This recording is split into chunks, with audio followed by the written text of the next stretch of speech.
Heureux, ça fait un moment. En même temps, on va pas se le cacher, il n'y a pas grand chose à faire qui m'intéresse sur le jeu actuellement. Pourquoi? Eh bien, j'ai réussi à passer à 3000 de côte sur la saison 4.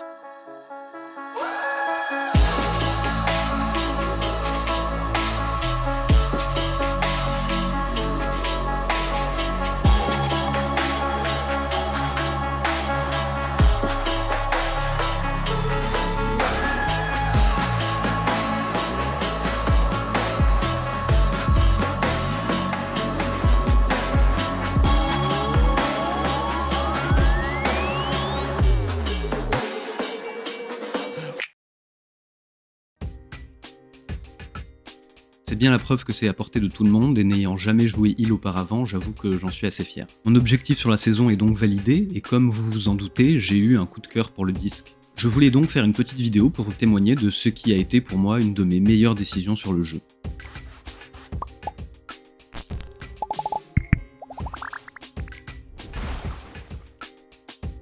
La plupart des joueurs sont des DPS, c'est un fait et c'est assez logique quand on sait qu'il y a 26 spécialisations DPS pour seulement 6 tanks et 7 heals. Si vous êtes un joueur de DPS comme moi qui auparavant jouait seulement DPS, je vous conseille d'essayer un autre rôle comme je l'ai fait. Je pense sincèrement que cela permet d'être plus conscient de ce qui se passe en jeu et comment les autres rôles doivent réagir selon les situations. Autrement dit, si vous voulez progresser même uniquement en DPS, je vous conseille de jouer au moins un peu heal ou tank pour avoir une idée du rôle. Pour ma part, une chose est sûre, je n'ai jamais autant progressé en jeu qu'en jouant healer.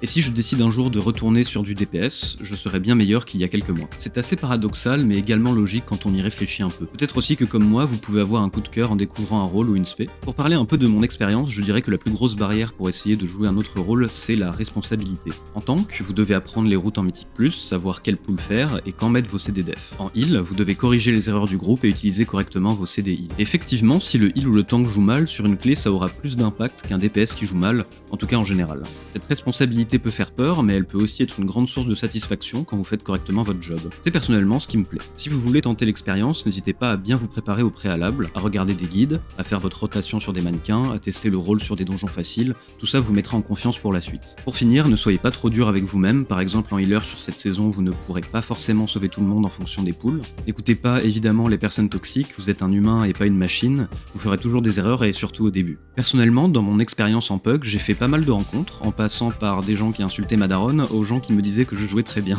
Alors, je sais que l'humain a tendance à retenir surtout le négatif, mais essayez de ne pas être trop affecté par ça, car spoiler, le monde du PUG c'est un monde où il y a une erreur littéralement toutes les 10 secondes. Essayez de vous améliorer sur votre gameplay et laissez les randoms en dehors de tout ça. L'avantage de jouer heal ou tank, c'est que si une clé se passe mal et qu'on commence à vous trash talk, vous pouvez retrouver un groupe rapidement. Ça vous permettra de vous améliorer ou juste de trouver un groupe moins toxique. Pour finir, si votre but est simplement de tester le healing ou le tanking, je vous conseille tout de même d'aller un peu loin en clé, selon votre niveau, c'est-à-dire à un niveau de clé où vous sentez que vous devez quand même appuyer sur vos boutons pour survivre ou faire survivre votre groupe.